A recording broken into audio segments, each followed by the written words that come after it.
Hello, everybody. This is the Section 214 of BC Lions podcast, and you might notice that we're sounding a lot different than our normal Zoom setup. And looking different, too. Sound a lot better. Yeah, well, all of us are in person for the first time. Ever. And recording. First time in 2 seasons to do this. Yeah, and we're doing this in the Douglas College podcast studio, which is a fairly new thing, actually. I mean, I remember finding out about this, I think it was last year. When you were introducing me to the college. Yeah, and then I asked you, hey, we can probably do an episode or two, like all three of us together at one point, right? And hey, we're doing it today. Well, the good timing aligned, Jacob. We have you here in Vancouver for the week. We got to tour you around, so... Yeah, it's a nice campus here. I've never been here before. It's up a really brutal hill from the SkyTrain station, but the walk was worth it. Yeah, nothing I have to worry about too much with a wheelchair, but... I'll tell you as a student, you'll get used to the hill. Definitely. Yeah, it's basically... Yeah, the climb up here is, it's bad, but it could be worse, right? Could be, yeah. We're just... We're going to be recapping the Edmonton Elks game that BC just played yesterday. That we won 32-14. Fantastic. And it could have been like a much worse score, but...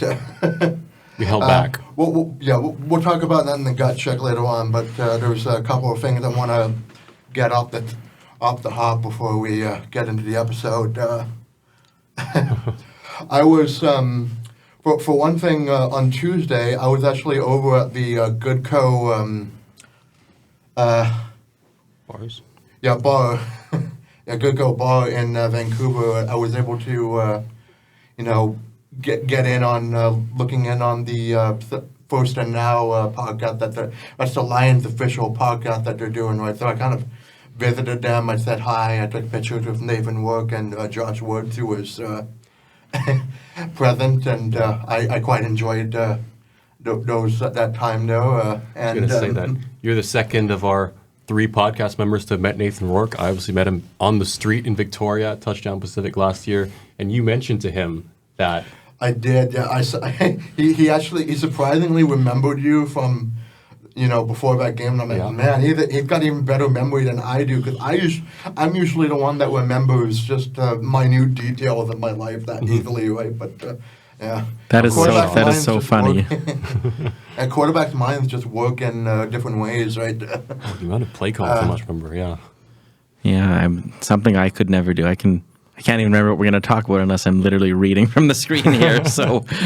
Very good for him. That's why we take game notes. Yep. Yeah, and also, from that First and Now recording, I was entered into like a raffle, and I managed to win myself tickets to next week's Saskatchewan game. So nice. Me and Hammer are going to be there at the game. And see you there. That'll be my first game of the year because I missed the first 2 being in Europe, so I'm really excited to be back in BC Place.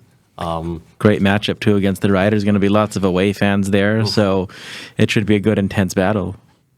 Yeah, it's one of the 2 games on the docket next week that's got some, Western Conference... rivalry? Yeah, well... We all hate the Riders. It's got some, very important, ramifications for the rest of the season, right? At least at this point of the season, but...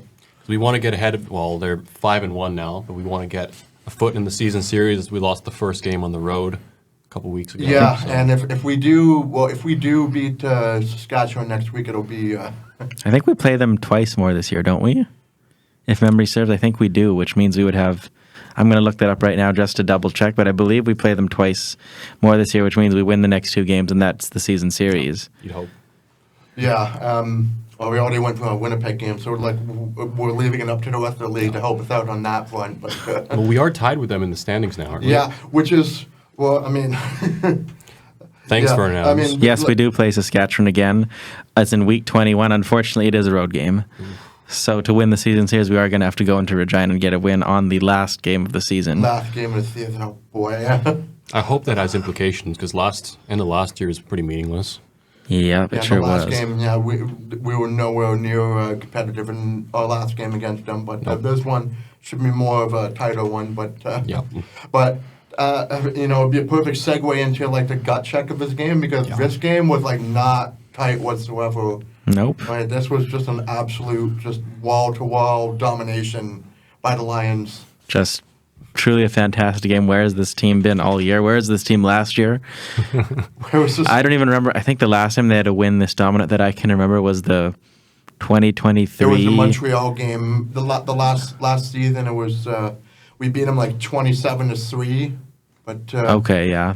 I was not watching that one. The last one that I watched would have been the one in Winnipeg a couple of years ago. They beat them 30-6. I think that was in 2023. There was also Touchdown Pacific. We destroyed Ottawa in that game, right? But I think I've just been so used to the team being bad for so long with this. I was like, this is totally shocking. Well, it's either, the game's either over by the first half, or it's always like a tight matchup and it's never like, and in those kind of games, it's never, we never have like a dominating half, right? It's always like a slog to the finish usually, right? But that's exactly what happened today. Full credit for the win, and yeah. Yeah, they shut our criticisms up. There is like a little nitpick near the end of the game that I hated seeing the penalties near the end of the game, but I don't think you guys weren't around to like watch that, but I saw. I kept on watching just for the sake of posterity and everything. Yeah, but, the game was so out of reach by the fourth quarter. Yeah, I want to say the biggest representation of how much we dominated this game was the stats, and we'll get into that later. But one thing I'll bring up right now, time of possession was about 43 minutes, and this was the largest margin of time of possession since 2019. When we did that against the Yorkos. That's almost a 3-1 margin, which is insane. Yeah. Like, that's so impressive, and like full credit to them. That's how you win games, is keep their offense off the field. That's how you win games and keep us stressless, right? Like, for the past many weeks, we've all had our hairs just gray over time, right, with these wins and losses, right? But guess they want us to have a short episode today by giving us nothing to complain about. No, but I do want to. Long episode filled with joy and happiness. That's what I'm down for. Yes, we're all here for this. It's feeling good. Yeah, again, I guess the Lions must have heard us. They certainly heard me, because in the group chat before the game, I said I want a blowout win for my sanity, and that's what you got. Gave it. Can you put that same message in the group chat next week before the game? I'm totally not superstitious. There's a lot more excitement than usual this season, because as usual, there's been a lot of dooming. Last week we won the game, but a lot of times we said it was over. We did. Yeah, certainly. This one was really over early, and over in a good way. Yeah. Yeah, certainly. it was just one of those games that it started out a little iffy, and especially with one moment in the game where Edmonton did make it tight, but there was just the rest of the way it was just the defense just did not let Edmonton get a single. It was mostly like 2 and outs and 1 first down allowed at most, right? I remember we did the halftime call, and it's the first time I've joined into a halftime call this season. The last 2 weeks were too depressing to do that, and honestly, miracle we won last week.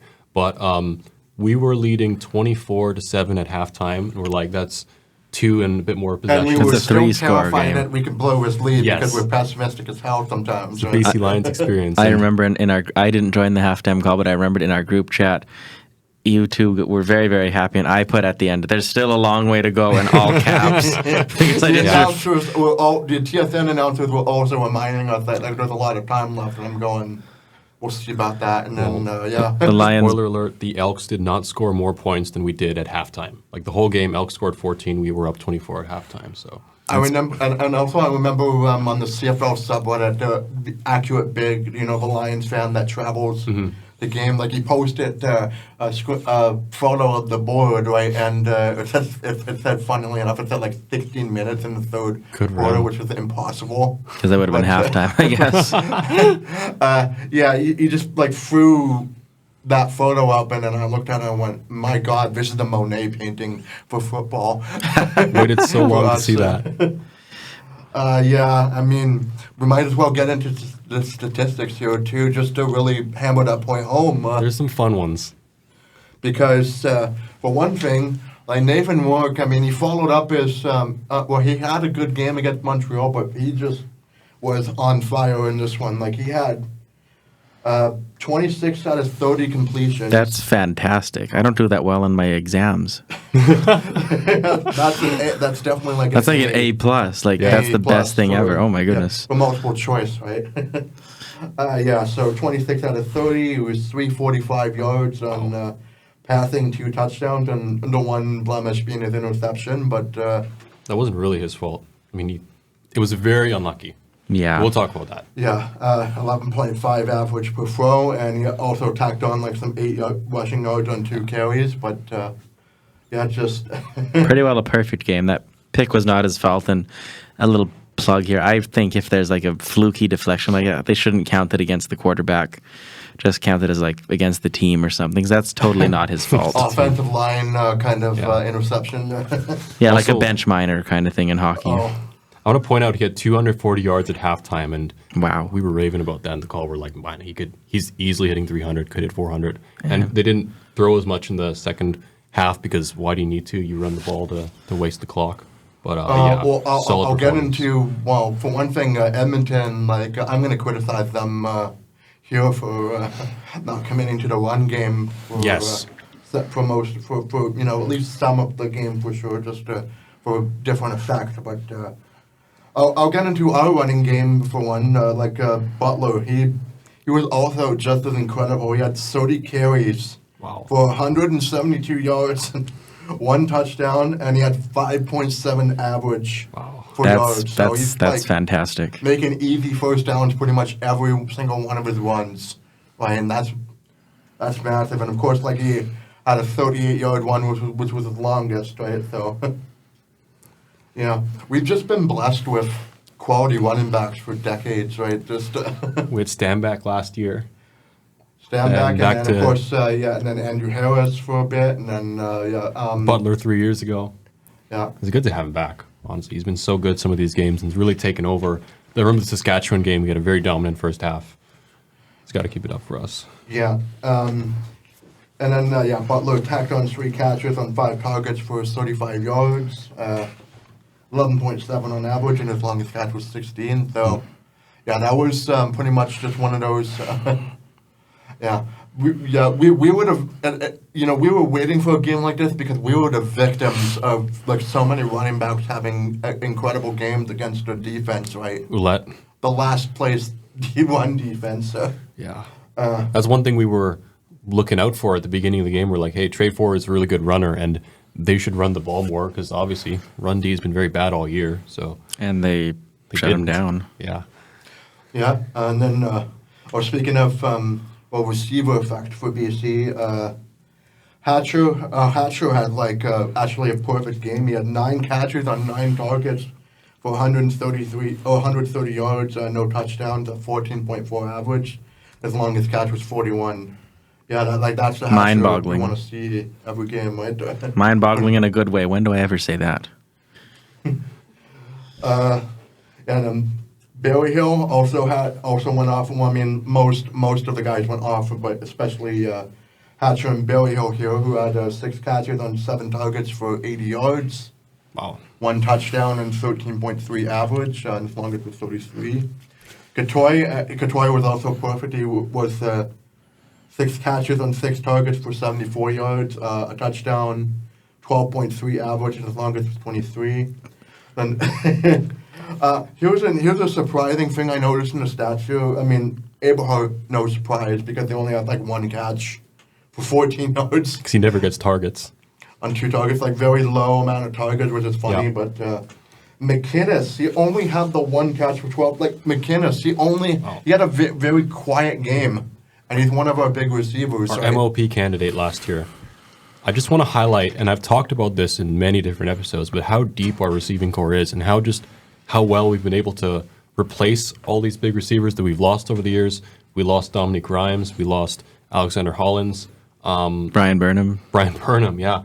It replaced them with Berryhill, Eberhardt. I mean, the list goes on. We have a very deep core, and we've just been quietly acquiring players over the last couple of years. I remember Barry Hill, he played well in preseason last year. We didn't get many targets. Aberhart the year before had a good showing in preseason. Now he's been our meme receiver. But he's been getting a lot more targets. Last week he had a good game. So I love seeing them spread the ball around like that because you don't want to be like the football equivalent of the Oilers when their two big players go out there cooked. We don't want to be like that, and we're not. Yeah, like our big, one of our big receivers had a quiet game, and like, no, we can just send Hatcher and Barrio at you and still blow you out. And still kill you. And yeah, I mean, on the offensive side of the ball, like, yeah, we were just rolling on all cylinders in this one, and it was like such a treat to watch, right? Like we were.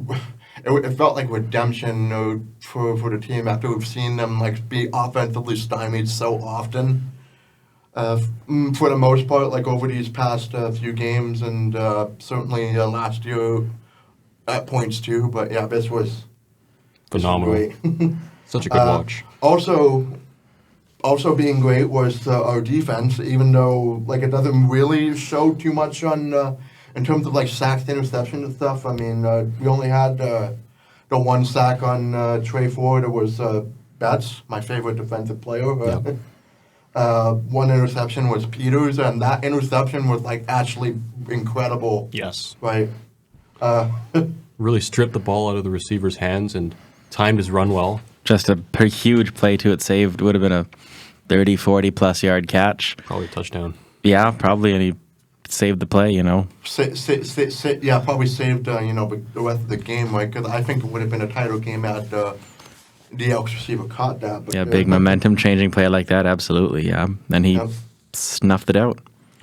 Also, I want to say, good to see Matthew Betts back. I wasn't sure if he was going to play this game after he got injured. Was it 1 or 2 weeks ago? Yeah, the arm injury, that was a couple of games ago. And that looked bad as well, so he's huge for our defense. Yeah, and he's basically the heir apparent to Adam Bighill, which was also my favorite defender when I was, a teenager. But me too. My family met him multiple times. He's a great guy. I can't believe he's like still playing, right? But only on, I guess, the practice roster for Calgary at the moment. But good. I would prefer not to see him all season, at least. At least not versus us. But interception, and then 0 fumbles, 1 turnover on down. Peters had 5 tackles, and the rest of the team had less than 3. And basically, when your defense has like low tackle numbers, that means the Edmonton, the other offense is like constantly going 2 and out and throwing incompletions, right? Yep, because that's really low. That's kind of what the stats like don't tell you. It's like how the game actually goes, right? And we'll have some things to say about Trey Ford. He played a Justin Fields-esque game, is what I saw throughout it. We're not got there yet. Yeah, overhyped quarterback that's trying to bring a team back from the brink, right? More so good run game, but not so great passing game. But yeah, I agree with that. Well, I say overhyped in terms of like the media just constantly wanting him to succeed, and even in this game, like the TSN announcers, like we're just really wanting Edmonton to seemingly like have success in this game, but it just never came. Well, I'm going to be honest. I want him to succeed too. I think he's been his development has kind of been ruined by Edmonton, and they should have played him a bit earlier. But it was ruined by Chris Jones. Chris Jones, oh my God. Oh, I don't remember that name. We were chanting to fire him 2 years ago because it was embarrassing for the league. We've been calling for his head from all sorts of different teams. He's on the Elks who wanted him gone. He was with the Riders who wanted him gone. And, goodbye. Yeah, he won that cup with, like, the Elks in 2015, but then... immediately bolted. Immediately left, right? It was like a Barry Trotz kind of treatment. And literally. Washington and New York, the Islanders, right? But... it's funny. Yeah, and then, special teams. I mean, special teams... Oh boy. Actually, I'd say it was a little better in this game, right? Like mild improvement, but we're not going to be complaining about this as much, even though there was something that happened that made us think, well, are we going to get it? And it doesn't happen. Just no. Never till the heat death of the universe. Sean White, he went 3 for 3 on field goals and 3 for 3 on extra points. So which I believe that was a 1-point improvement from the last game, if memory serves. Yes, 25 straight for field goals. Well, he missed an extra point in the last game, so that's a 1-point improvement. Blocked, right? Yeah, but still counts as a miss. Didn't kick it high enough. Or under the stats, at least, it doesn't count. It's true. So, yay, 1 point improvement for our special teams. I'm Well- grasping at straws here. We don't have any touchdowns from special teams, so Not yet, but yeah, in terms of like the kicking, it's still A plus or S tier as you would call it in games. But Yes. if I can be delusional, let me. Yeah, and then our punter, Calamaro, he only had just the 3 punts, right? Which is, That's fabulous, good. too. That's not even one per quarter. I thought we would never see this kind of number, like, again, right? Just low punt numbers for us, right? But he has 3 punts, and he averaged 47.3 yards, and he had just 1 inside the 10, so, yeah, didn't have to work out his leg too much in this game. And then 7 McGee, which is actually, now that I think about it, that's my new favorite name on the team right now. Yep. I noted that when we saw each other earlier today, just getting to Douglas. I'm like, 7 McGee is a 7. That's his name. I thought it was Steven. 7, pretty funny name. Yeah, 7 points, and I mean he almost got 7 points, but Wait, now I'm noticing 7 return but catches. he did have Oh, 7. you didn't know that before? He did have 7 return catches on special teams. Just 4 punt returns and 3 kickoff returns for a grand total No of way. 102 yards, and then he had like 77 yards and an average of 25 on kickoffs. As long- 7s. The longest kickoff return was 30, which is not bad, right? For And- what we've become used to in this team, yeah, that's really good. You guys know what his number is? His number is 77. Oh my gosh, really? Of course, he continued to debate. I mean, if I was a football player, I would commit to like, okay, my favorite number is 3 and 21. Yeah. I'm Okay, gonna use and 21. this is even more funny. My battery on my phone is exactly at 77% right now. I'm not Mine kidding. at 57. There's way too many 7s here. 57. You gotta be kidding me. That is hilarious. On 7/14 of July. There's 7s all over the place except in the points category from our special teams. Yeah. And then punt returns for 7 McGee would be like a total of 25 yards, and he averaged 6.3 yards for punt return. His longest was 11. So yeah, it was like, like I said, a bunch of 7s all around us. But in terms of the raw stat totals, In terms of the points, there's a big fat 0 from our return game. And now I'm going to cede it over to you guys to talk about the Edmonton stats, which are very woeful. And All right. Offense I or was defense? surprised when I put them in there just how, like, Fajardo had a better game than Ford did, and he was the No only. way. We do offense or defense?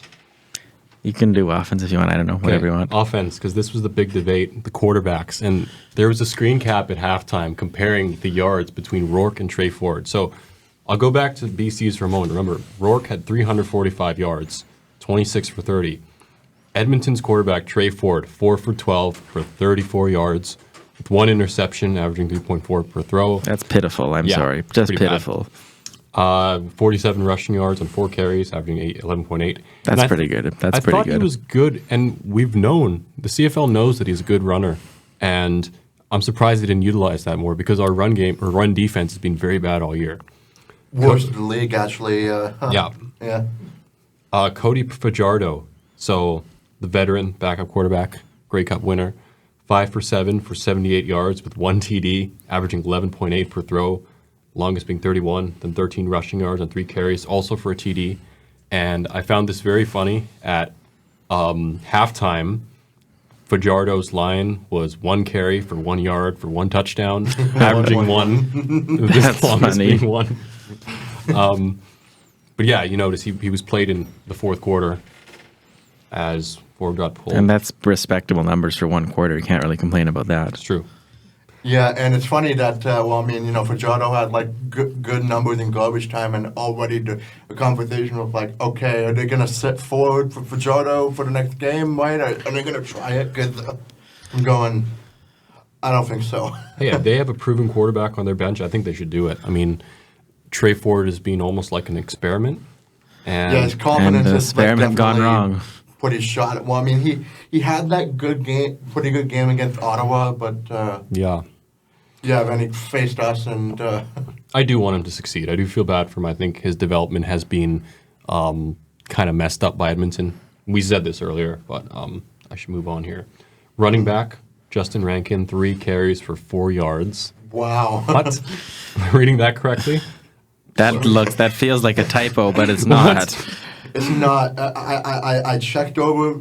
I even when the next day, when the next morning, after I checked over the stats again, and nope, it still showed 3 carries for 4 yards, and That's like the length of this room. That's less than the length of this room we're in the here. length of this table. Yeah. almost, Pretty much.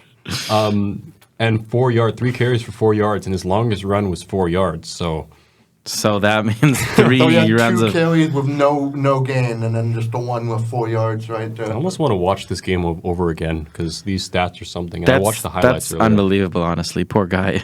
Then Javon Lake, 2 carries for 20 yards, averaging 10, I guess. 10. Yeah, 10. Yeah, 10. What- Yes.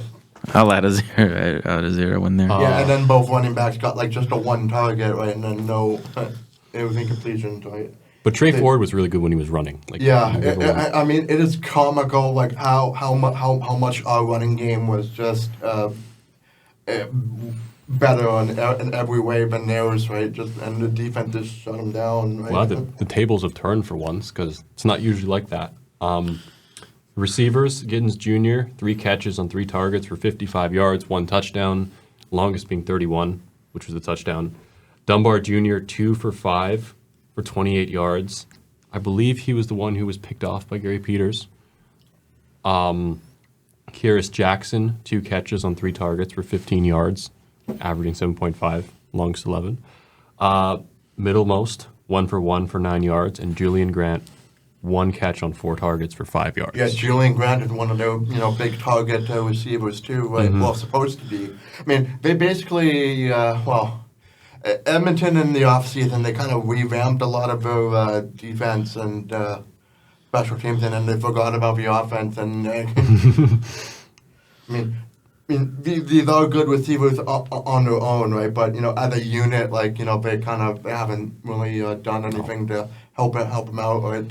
It's on coaching, I say. There you go. You go from Chris Jones to this. Anyways. That's pretty sad. You're doing worse than Chris Jones, but there you go. Chris Jones would have better stats out of his team than Which is, kill him, but yeah, we're certified Chris Jones haters on this show. Moving on to the defense, they had 1 sack from Nick Anderson, 1 interception from Serezna, 1 turnover on downs, and then I'm just reading I was going to say the Stackles stats, the tackles stats. So I twisted it up there, and I noticed that a lot of these players have a lot of tackles, which means that it reflects that fact that we controlled the ball most of the game. Anderson had 10, Kenneth Logan Jr. had 10, Cordell Jackson had 8, Niles Morgan had 6, and that is 34 between 4 players. yeah. Which is wild because usually if you go back to the BC stats, the highest player on our team with tackles was Peters with 5. 5, right? Wow. And they had 4 players who had more than 5, which is wild. And going on to the special teams, Blanchard, who reminds me of a certain street in Victoria, Me too. He kicked no field goals. Shout out to Blanchard Street. Here you go. Spelled 1 letter differently, but I always think of that. He went perfect in extra points. And then their punter, Grace, had 6 punts, averaging 46.7 yards, and 1 punt inside the 10. With their kick returns, it's Lake, right? Leak, okay. I said it wrong then. Leak had 4 returns for a total of 71 yards, 63 total, and 21 on kickoffs and punt return. So that's pretty good. And then going to the penalties, BC had 10 penalties for 89 yards. So that's something to work on. Most of those penalties were at the end of a game when you guys went off on. Well, stopped watching and I continued, right? But Still not acceptable. You got to keep your composure till the end. That was the one point of contention I had with this one was I was just there was a lot of unnecessary penalties at the end.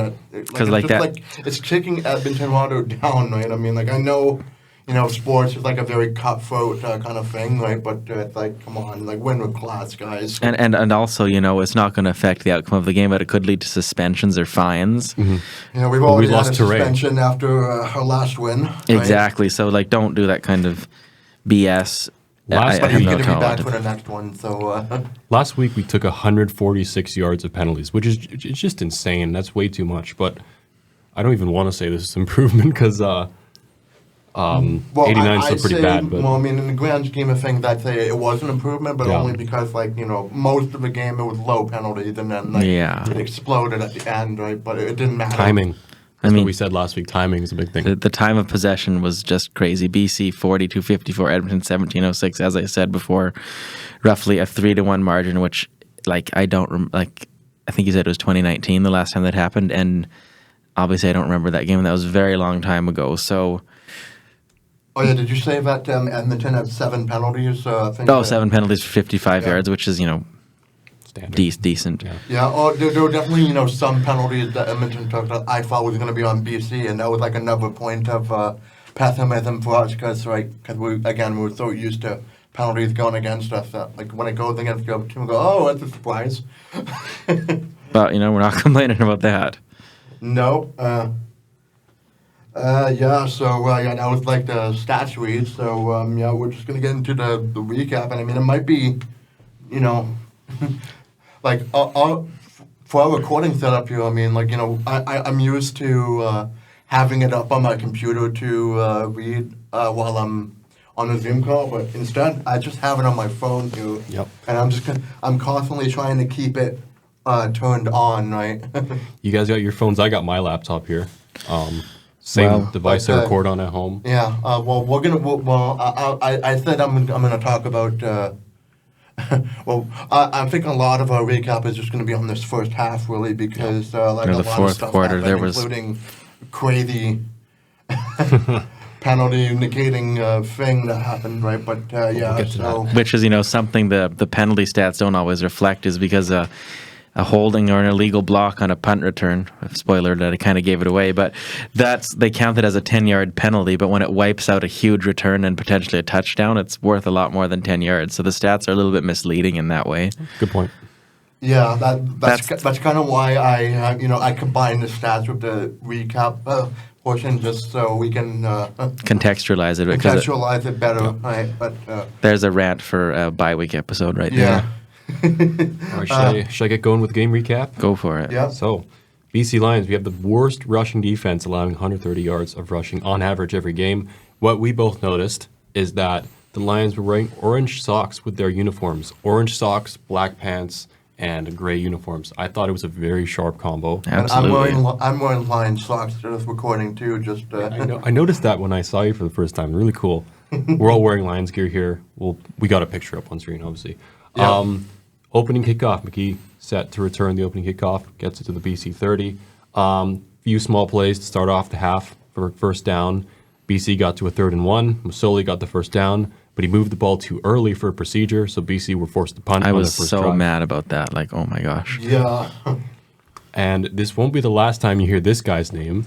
Edmonton's good defensive tackle, Jake Ceresna, got injured on the play, walked off, and into the tent. I put in parentheses like an early defender down like this early is bad news, and as the game progressed, like Edmonton would get progressively thinner and thinner on defense as well. Yeah. Which is kind of like what happened to I think it happened to us a couple of weeks ago too, where just You had Betts go down that game. defense after and I also remember like in the Packers and Eagles wild card game, like the Packers defenders were like constantly getting injured, right? And I was like, please just stop the game. Like, I was almost at that point, I'm like, stop, forfeit the game, Edmonton, just stop trying.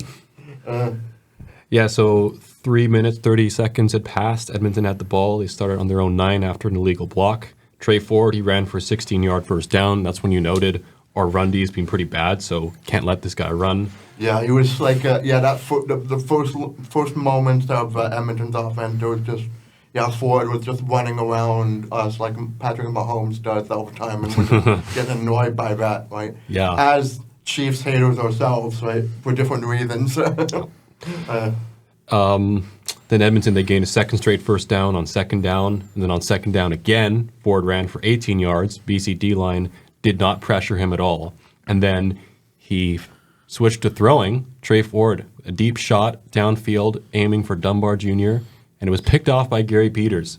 Dunbar I Jr. screamed at the TV out of joy on that one. Yeah, like that was like a pretty much a key moment early on in the game. Like we thought they were I thought they were gonna score on us on that drive. And, Yeah. yeah. Because we were used to that Edmonton happening. basically just changed from what was working from the run game to passing, and then it immediately blew up on him. And I'm going, why not commit to the run here? Yeah. Right?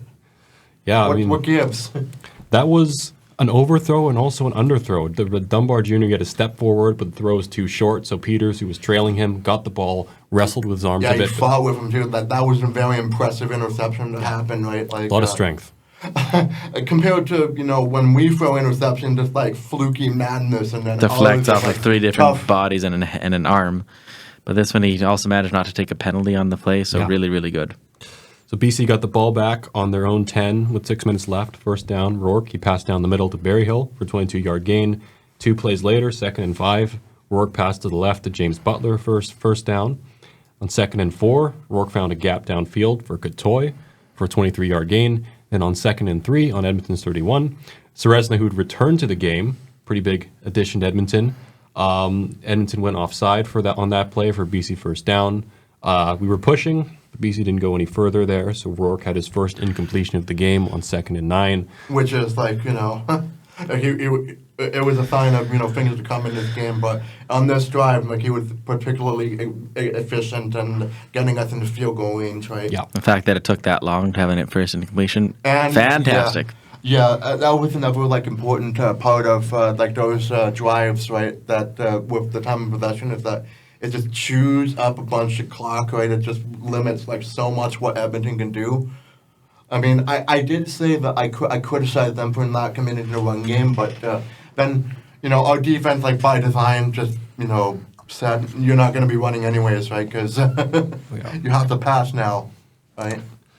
So after that incompletion, Sean White came on the field, kicked a 33-yard field goal, 3-0 BC. So Edmonton got the ball back on their own 40 with 1:30 left in the quarter, 2 and out. Ford, he threw a deep shot downfield to Dustin Rankin on 2nd down, but it was too far, so Edmonton punted.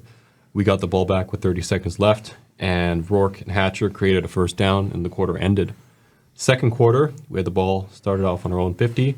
Rourke was sacked. He was ambushed by Nick Anderson for a 6-yard loss. And then on 2nd and 16, Rourke tossed it to Butler, who ran. Yeah, this was actually a big play too. Like it was a screen pass to Butler, and he ran forward for 15. Like it was just short of first down. But like saved the drive with that amazing. I think you put that in the group chat at that point. It was like he saved the drive with that screen pass. I said save the drive, and then like lo and behold, it saved the touchdown. Right? Literally. Dodged some tackles. It was a good run from him because we really got confidence in James Butler. And 3rd and inches, Masoli converted. On first down, Rourke escaped the pocket, who lateraled it to James Butler, who had lots of room on the left. That was dangerous, right? Yeah. Like, So I get risky. nervous anytime I see a lateral happen, even if it's successful. Right? Because with how many times I've seen receivers just bobble balls, even if it's like even if it looks like it's an easy catch, like it can be bobbly a little bit. And then like, if it's boy. if it's a lateral, it's the live ball. And was Yeah, it last week or the week we had a bad before? experience with Yeah. laterals, like in the Saskatchewan game, right? It was, I think. Yeah. Yeah. I think we were in two different minds with that because you said risky play. It is a risky play, but it was perfectly executed, and Butler had a lot of space to run. He got the first down. I'm like, man, that's smart. On the next play, second and 5, he passed down the middle to Eberhard, who was trucked by Williams for a pass interference. So we got a first down at Edmonton 17. And everybody the TSN announcers on that one actually wanted Killam to challenge that, right? And I think it could have been challengeable, but they just decided to let it go, right? And I guess was they a bit don't want to surprised. risk it unless it's clear and obvious. The league has been, I would say this year more than last year, is more willing to not overturn calls not overturn referee unless it's calls really, usually, really obvious. They weren't But- always like that, but ever since the whole debacle with all those illegal contact challenges a few years ago, they've really stepped back how willing they are to overturn calls. So it has to be, clear and obvious, and I guess that was not. Yeah, so first down, Edmonton 17, Rourke, first play, threw short to Katoy on the left, who danced around a couple tackles for the touchdown. Javon Katoy, who was 4 for 4 so far, 53 yards now as a touchdown, 10-0 BC after Sean White's extra point. So a really good way to get started. Absolutely, and yeah, and again, like, you know, I wasn't. I wasn't nervous. Like, I didn't want to type in like, "Are we going to have a lead in the first half?" I mean, we ended up, yes, we have a lead for the first half, Yes. but I didn't want to type it because I knew that whatever followed would follow, and what followed was just- something crazy. Right? Yeah, just don't type that and never ever. I'm too cynical to type something like Too that. And superstitious to not type out like we're gonna win. The worst sin and be like we're gonna win this game and type right. And then I type in we've won when the clock hits 0 and we're leading, not Yes. before. No. And 0.2 seconds last week. Literally, exactly. But yeah, that was a time-consuming drive. A lot of our drives took up a bit of time. So Edmonton got the ball back, 9 minutes left in the second quarter. Don't remember what field position they had, but it doesn't matter It was because it was the 39-yard line. So It was a roughly 2-and-out. average. We went 2 and out. 2 and out, 2 overthrows from Trey Ford. He was 1 for 6 so far, and at that moment I was like, is he Justin Fields in disguise? 'Cause- Poor guy. Yeah. Rough start. Poor guy. So BC got the ball back. 1st and 10 on their 36. What the hell happened? Because, yeah. yeah, Yeah. yeah. Okay, It was. so- Yeah, at first, I mean, actually, we'll walk through this interception by Serezna. At first, I thought like it was an incomplete pass, right? Because he fumbled it like after he caught it. Yeah. So Rourke, he threw off a helmet, which Oh, but- deflected oh, to and his O-lineman, yeah. it was just one. It was like, you know, like I said before, our interception was, you know, hard fought. And An excellent it was, like, play. you know, it was incredible. earned. And their interception, it was just like fluky. Yeah. Wackadoo stuff, and that, like, you know, most of our interceptions this year have been like that, right? It's been It's- deflections off of Arms or linemen, helmets or stuff. And I think It's at one terrible. point even Rourke threw the ball at the uprights as well. To try That he to get did for a later. touchdown. He did, and I was so mad about that one too. What But it's like one good thing though. If you're a good team, you're going to overcome the bad luck that happens in sports, and that's an example of bad luck, and they overcame it. So that's what you need to do. Yeah, they overcame it ultimately because, like, after this interception, of course. Yeah. So walking through the full play again, Rourke threw off a helmet to the defensive tackle, Jake Serezna, who intercepted it, then fumbled it again, but it was recovered by Tyrell Ford At the 19 at the 19. So Edmonton had the ball on BC's 19. 2nd and 7 from the 16 on that drive. Ford threw good to Dunbar Jr. for 15 yards. Edmonton had 1st and goal on BC's 1. And Cody Fajardo, the veteran, with a run into the end zone for the touchdown. So he extra had point. 3 touchdowns at that point compared to Trey Ford's. Yeah. We were so One. mad about that though. It was like a total fluky play, gets the Elks right back in the game when they didn't really deserve it at that point. Didn't want the momentum to shift, and It didn't. it didn't. No, we got the ball back. Edmonton's 27 with 5 minutes left. Yeah, that was like, at that moment, I mean, like, after they scored that touchdown off the interception, we're like, okay, gonna be one of those games again, right? Just, Riders game all over again. Yeah. well, not one, no, more like the Montreal game, I'd say, where it's just like, you know, whoever makes the least mistakes wins. That's a true statement. So Butler started off 5-yard gain, and then Aberhart with a 14-yard first down.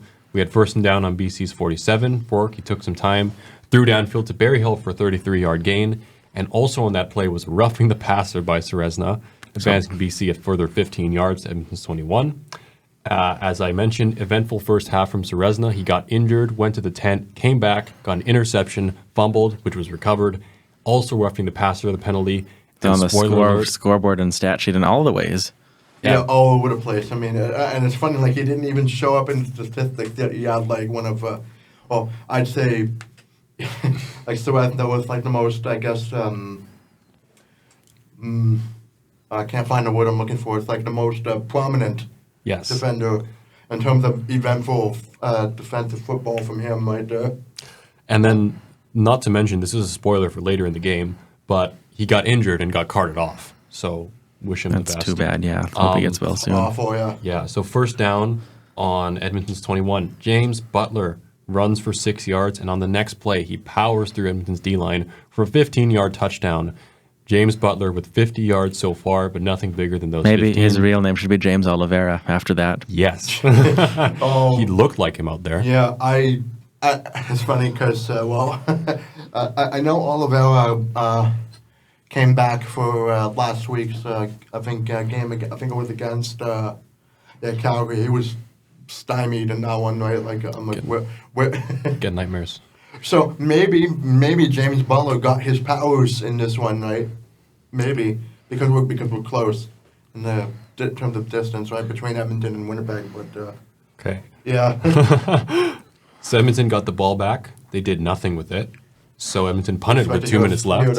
Yeah, I had nothing to say about that drive. Okay, this is the everything drive.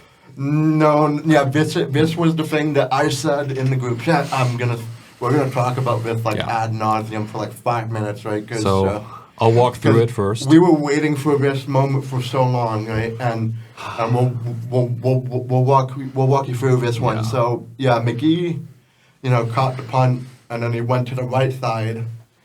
And at that moment, I saw a flag go up, but you didn't see it. No, I didn't see it. No. I didn't see it happen either. Yeah, none of you saw it except me. Like I saw the flag go off, and then McGee, he went to the right side, and then he doubled back around to the left, and avoided a bunch of Elks defenders to score. But 92 yards. The punt return touchdown, and you guys were going nuts. Like you thought that was in, and I went, wait a second, hold on. Holding, I think it was a holding. The legal call, block. Right? Yeah, illegal block in the back penalty. It negated it, and we were like, what more can we do to score a touchdown? I think their special teams is just cursed because the one time it happens, it's too good to be true. But what I will say is, I was not the biggest fan of the call. The way I saw it, he kind of was blocking him on the shoulder, which, if I was Buck Pierce, this is a little known rule. That call is actually reviewable. On the rule is, if it's a illegal block penalty that is called, so an actual penalty called on a punt return, it has to be like past the shoulder on back, right? Yeah, it has to. If it's a not here. No. On the front? If it's a called illegal block penalty, so you can't challenge a non-call, but if it is called on a punt return, it's reviewable. And I'm like, you know what? The reward of that would have been so high. Occasionally, the CFL Command Center does something baffling. Given the possible reward for that, I would have considered challenging that, because you never know. Remember that the Saskatchewan-Ottawa game last year, where the overtime was extended twice because the Command Center just did wackadoodle things at the end of the game. Yeah, there was so much ire thrown towards the Command Center from that, right? It was just. I honestly, what the heck? You're having a good game. Just go for the kill right there. Challenge it. We were waiting literally 2 years to see a special team touchdown, right? Because if he challenges that and you win, then that's the ball game right there. We said last week, never in the heat death of the universe, that we would get a special team punt return touchdown, and we were so close to it. And the sad part is that you said, I didn't realize until he made it to the end zone that there was a flag. There was a flag. A flag. He was running. I noticed the flag way before you guys saw it, right? But yeah, he was completely free at the 40-yard line, and you said it later. No, the defenders stopped running because they knew there was a flag. Yeah, they stopped trying because they knew it was gonna get called back, right? But at that moment, I was smashing my keyboard, literally. I'm sorry. Yeah, I'm sorry to break that to you. Maybe at some point this year it'll happen, but whenever it does happen, I always am like, is there a flag? Yeah, no flag. Joe Buck would, saying at the end of his touchdown call, touchdown, no flags, right? Yep. But if this gave us anything, gives us a bit of belief in Seven McGee. Well, yeah, absolutely. Yeah, at least we know that McGee has it in him to score a touchdown legitimately, but it was just this time, just the refs just screwed him over, and like you said, I think it really should have been challenged, and maybe it would have stood. It might not have succeeded. It might not have succeeded, but I think given the possible reward there, it was absolutely worth the risk. Yeah, but again, thankfully, even with that negated special teams touchdown, the offense. It didn't matter. We scored on that drive anyway, so. Yeah, they basically just, covered for us because Hatcher converts on a quick hitter for 10 there's yak yardage, and then McInnes and Butler converts on back-to-back passes to get to the 32. A 38-yard gain from Butler. Big run. Yeah, that was the one catch for McInnes that had that was the only time I'm going to mention his name in the recap, right? Oh. Yeah. Unusual, right? And then Hatcher converts for 22 to get to the 10. And then after that, Barry Hill catches, and this was also a stroke of luck too, also to kind of counterbalance. Went right through the defender's hands into his. counterbalanced the bad luck of the punt return negation, right? Because that was almost intercepted, but sure hands, right, helped with catching the ball just right as the defender was almost going to intercept it, right? Barry Hill caught that standing up. Like he didn't make any movements, and the defender, Jackson, was just diving for it, went right through his hands. They were singing in the end zone after the touchdown. The wheels on the bus go round and round.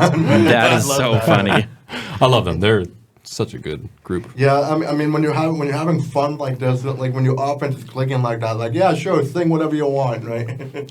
Sing wheels on the bus. So Edmonton got the ball back afterwards and did nothing with it. So second quarter. Yeah, they did nothing on it. Yeah, it was like that touchdown happened like near the end of the second quarter, right? There was like 10 seconds left or something. Yeah, 10 seconds, and then they kind of waved the white flag to go through the first half, and then the halftime stats were insane, right? And they were insane. End of second quarter, 24-7 BC.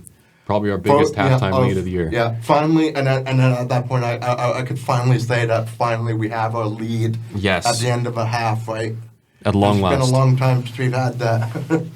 Not since Montreal on the last game of the season last year in October. So that was most of the action. A very eventful first half. Much less eventful second half, all things considered. There isn't too much to talk about.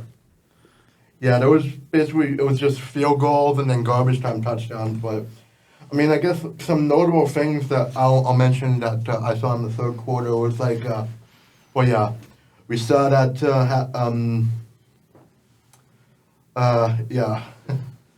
we saw that Butler got past 100 yards at that point in the game, right? And then Serezna goes down to injury in the third quarter for good, and he got the stretcher out. That's so sad. I hope he gets back soon. Yeah.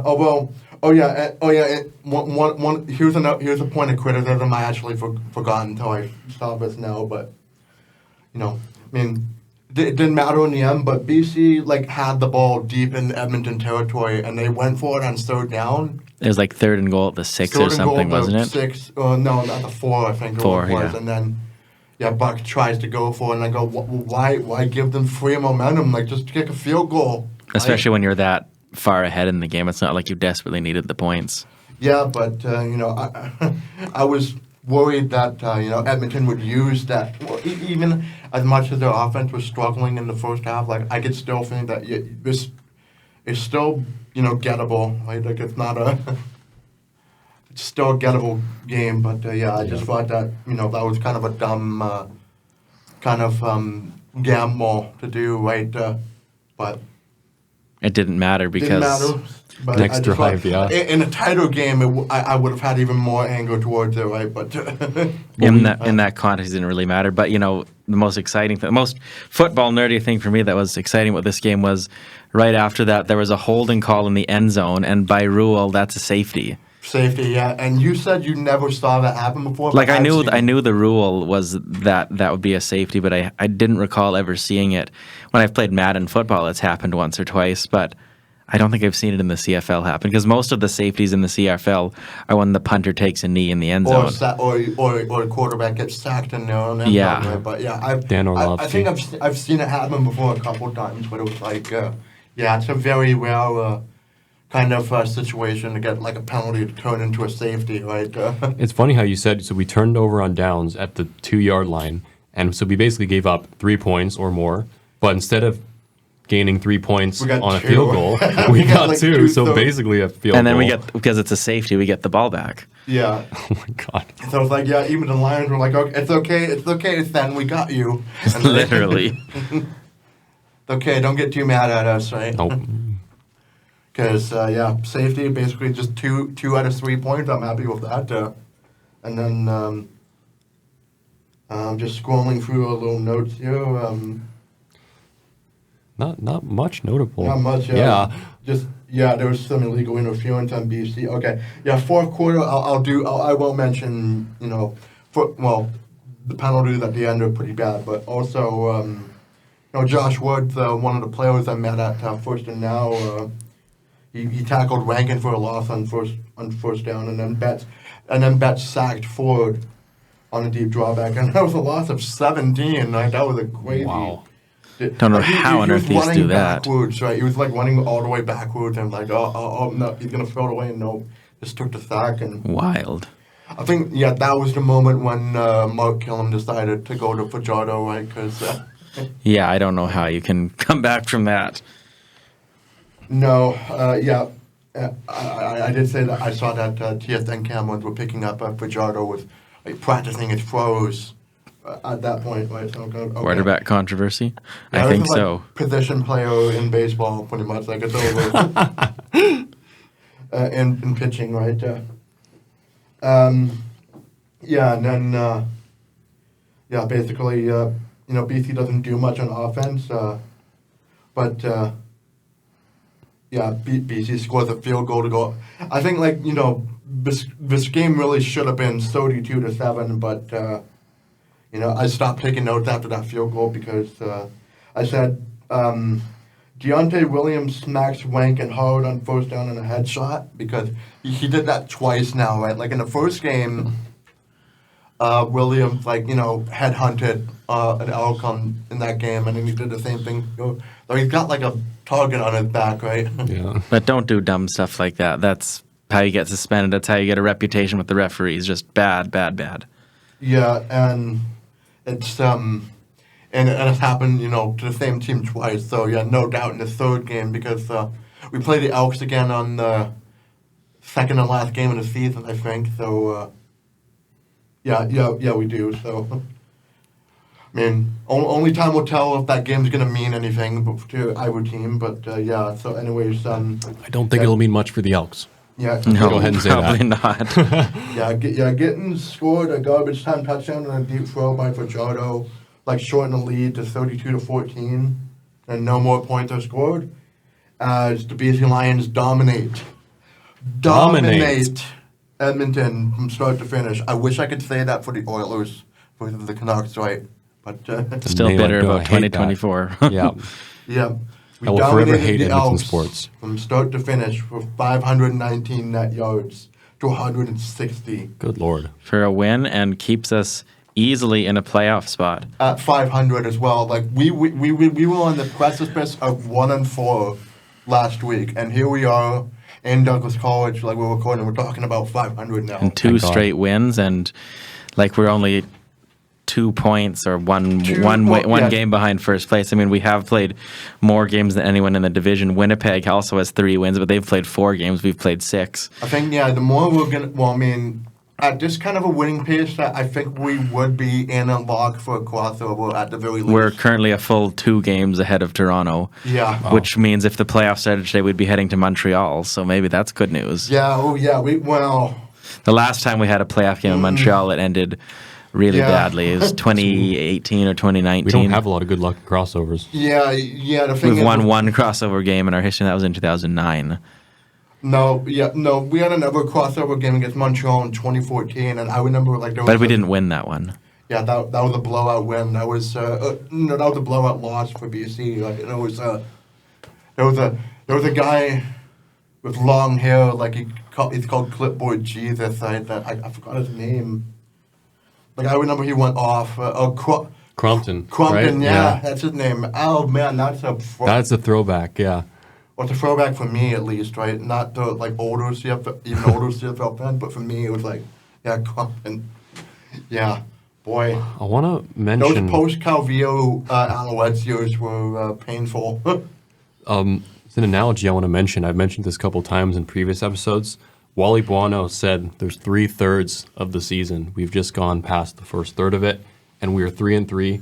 Last season we started 5-1, followed it up with 1-5, and then went 3-3 for a 9-9 record. So honestly, I'd say this is probably roughly what the team deserves. There have been some bad games in there, but we're still very much in the hunt for, a playoff spot, a home playoff game, and a first round bye. So it hasn't been perfect by any means, but nothing overall. I would say that's pretty good, and it doesn't make us get arrogant. Look what happened to the Whitecaps. They had this amazing start, and now they've lost 3 or 4 in a row, and they're falling off the rails. right? Yeah, So yeah. the Lions are more, they've faced some adversity, they've handled it. I think and we're still very much on the precipice of like our season might still end up being lost in a sense, right? But it could, yeah. But like we were close to having it being like instantly over last week, right? It was like at least being down 1-4, not the end of the world, but it's like it would have been close to it. But yeah, now we're establishing ourselves. We're with the big boys, right? We're not like down in the cellar with Edmonton or Ottawa or Toronto, right? I do want to note, and this is one thing we notice when we go through stats, but there's a lot of talent on this team. Nathan Rourke specifically, but also the receiving core. We notice how deep that was. I know that the D-line has not been good all year, but if there was any game to get them going, it's this one. I feel like we are too talented to start off a 1-3 team. Now we're back to 3-3, so got to keep up the momentum. Yeah, especially considering our next game is against the top team. Well, yeah. Against one of the top teams in the league. It could have been the top team. I mean, if they'd won, but is Calgary first? I think because Calgary won the head-to-head game. Oh. I'm going to pull up the standings now. Number 2, but they're still, they're pretty good in their own right. I'm sorry for doubting them at the beginning of the year. Well, the Lions, still have a lot of work cut out of them. They're 500 overall. They're 500 at home and 500 on the road. But we've played only 2 home games, right? So that means out of the remaining 12 games, we've got 8 at home. Yeah. So close to half of the road schedule is already done. Yeah, I noticed it. Well, I noticed that, we actually got out of the road games. Seven home games. 7 home games, 5 road games, but that means close to half of the road schedule is done. Yeah, I did notice this in the past few years where the Lions are scheduled games. Most of our road games are in the first half of the season. Yeah. When the home games are very backlogged in the it could second half, be competing with the Whitecaps and concerts and stuff. Pretty much, yeah. Which is why the stadium is more open later. Yeah, I can't remember how far back the stretch, but I think it's basically like a recent past 3 or 4 years thing where it's like all the home games are backlogged at the end, right? But last season we had 3 of 4 home games in just September, so I feel like this has been a common trend. We've really had backloaded home games. Well, actually, and in 2023 there was a lot of home games, and then we had that playoff game against Calgary. Yeah, which was that game was a lot. The 2022 and 2023 home playoff games are both really good. Yep. Yes, both fairly dominant. But now I'm looking ahead here, and from week 17, week 18, and week 20, we have 3 home games and a bye. Wow. So that's going to be a really good opportunity to rest and heal, maybe get some players. Yeah, and get them get them used to. They're going to be used to being here, and now it'll be the fall, so it'll be cooler. Absolutely, that's going to be a really good chance to rest and recuperate, and then yeah. Yeah, well, I just hope that we have a good record by then, but only time will tell. But those games may not end up being well attended if they don't matter very much at that point. Because 3 of the last 4 games. Mm-hmm. Yeah, actually, yeah.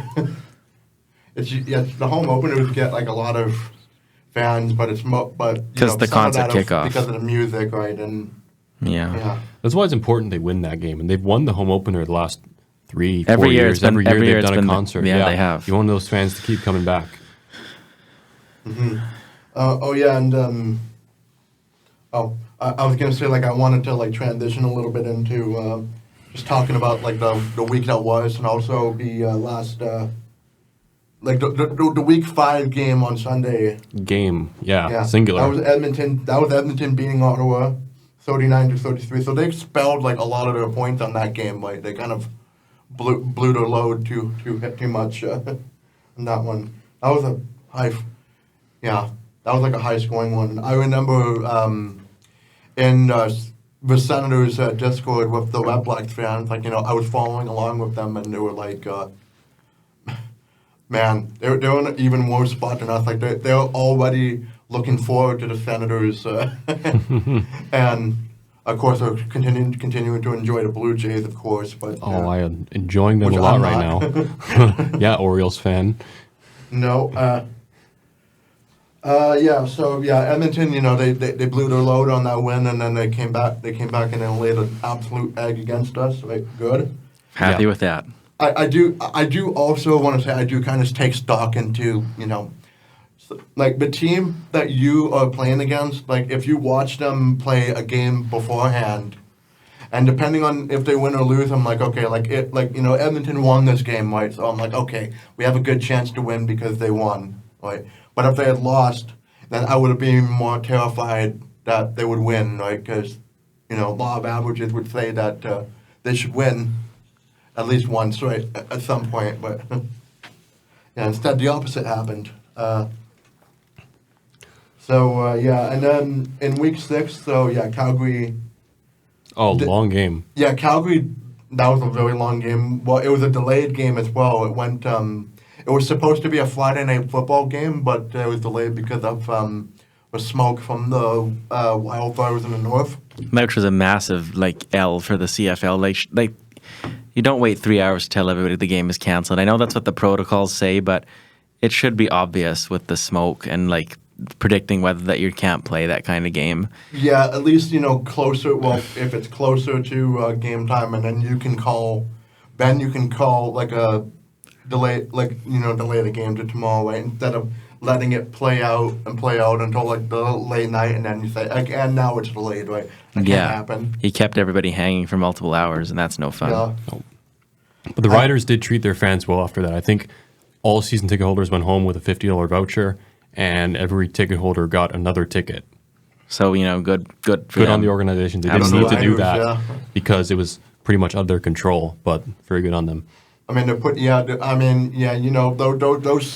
Riders fans, and pretty much the Riders fans, like any of the CFL fans that showed up for that game, they were real ones, right? They were sticking it out for up until midnight, really, right? And Right. I'm a night owl, but I don't think I would stay up until midnight to watch a whole game after that. You're going to 3 in the morning or something, right? Nope. Yeah, it would be pretty brutal. Calgary defensively dominated Saskatchewan in the Saturday game. They did the same thing. Calgary did the same thing to Saskatchewan as we did to Edmonton. And then Hamilton just continues Ottawa's misery lately because they won on a late field goal. I watched the end of that game. I have to say Hamilton was very bad in the red zone, but they still got the job done. Hamilton are really making me eat my words because I said when we were predicting the schedule or the standings, there was only one guarantee, and it's that Hamilton's going to suck, and now they're 3-2. Ottawa's 1-5. I guess they heard what you said, and as that meme says, they took it personally. Yeah. Don't take it personal, kid. Nope. Basically, yeah. I mean, I think already. I think in the bye week, I think we're gonna take a look at the standings that we predicted and see how wrong we are. Yeah, that would be fun. Yeah, because so far, Calgary has blown away everybody's expectations. Yeah. And it was all because of Vernon Adams Jr. as we feud. Good for him. Thank goodness that those Calgary games are late in the season because I don't want to face his wrath as he's playing right now, right? He wants revenge. Oh boy. And I guess we just talked about the week that was, and now for next week we have Toronto versus Montreal on Thursday night. I think East final Montreal's rematch. lost 2 straight now, and then They're due for a win back at home. They're due for something to go their way. Yeah. Oh, I'm not sure if I'm pretty sure. Well, Chad Kelly is probably gonna return at some point in the middle of the season, but I think Arbuckle is probably still gonna start. But I wouldn't be surprised if Montreal gets back on track and goes back to 4-2, right? But they go to 3-3 after 3-0. That's gonna be stunning, right? Because Argos have had a disastrous start of the season, 1-5 after winning the Grey Cup, but Chad Kelly's been out, right? No, not I mean, we learned from Winnipeg last year. They were 1-6 and they made it to Grey Cup, right? It was Bad starts do not Yeah, I necessarily don't want to be mean reminded anything. of that.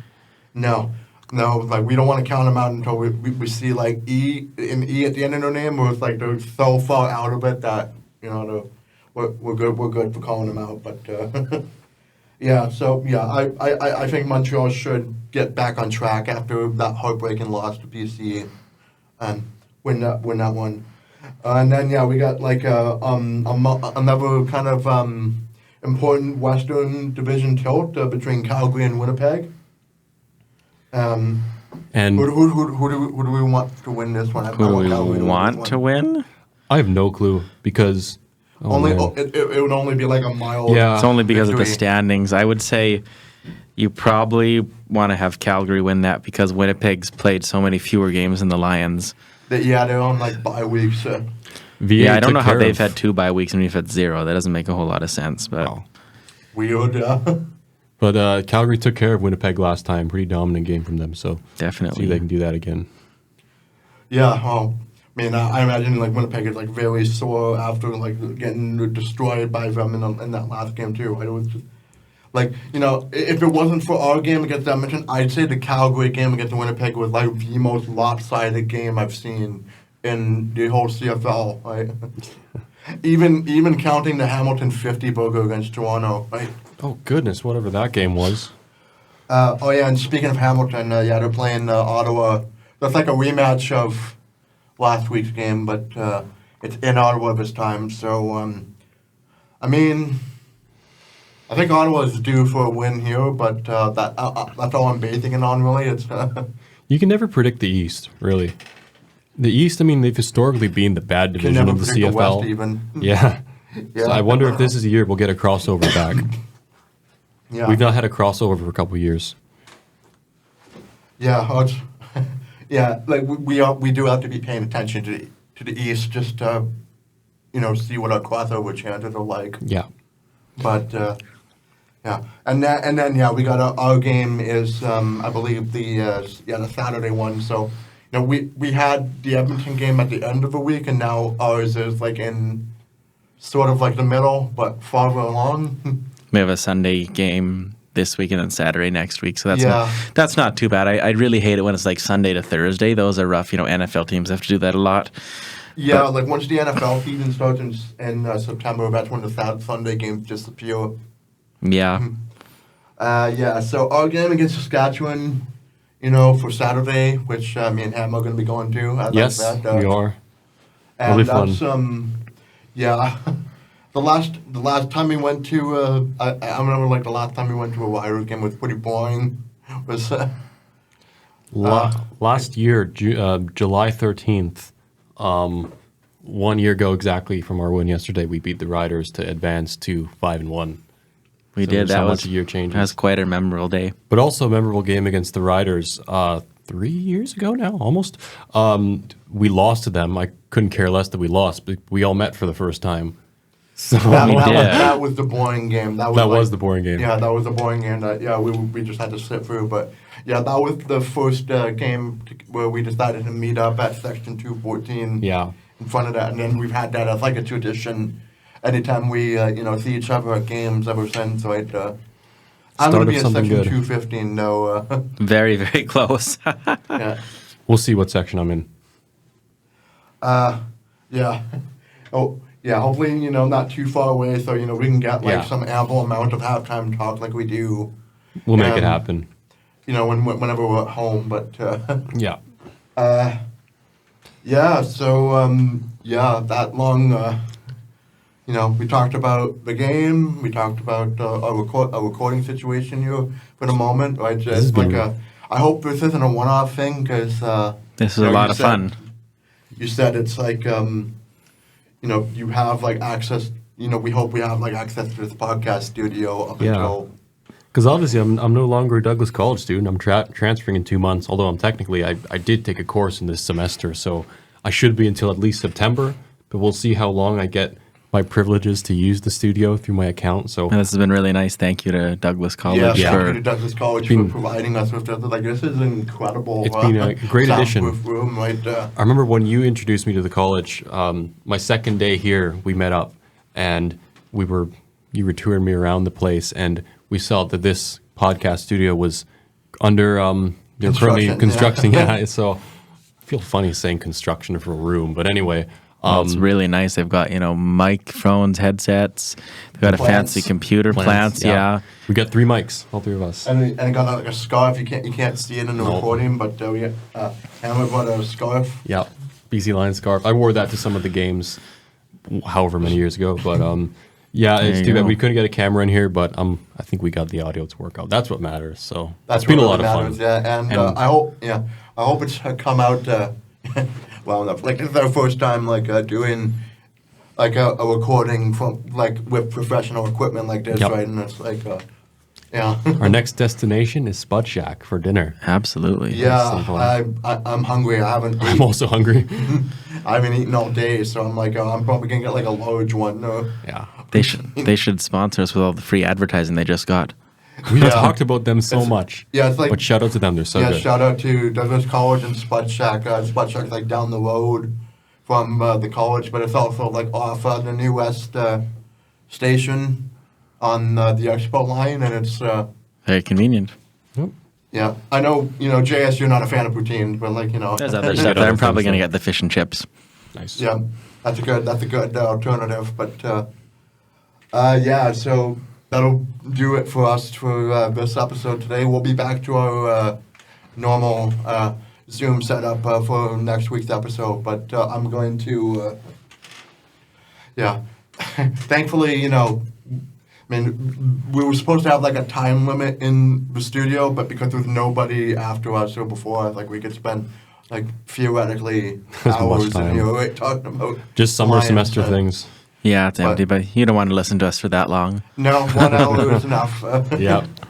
See you guys next time. We're going to plug our socials first, but as you can see in the description, we got our Twitter, we got our Blue Sky account, and our Instagram as well. That's the Section 214 Pod, and you can also you can comment in the video about what you thought about this game and how great this win feels and how you're feeling about next week and how great these microphones were. How great these microphones are. Yeah, and also you can reach us at Gmail, our Gmail account for longer messages at Section 214. That's SECTIONFOURTEN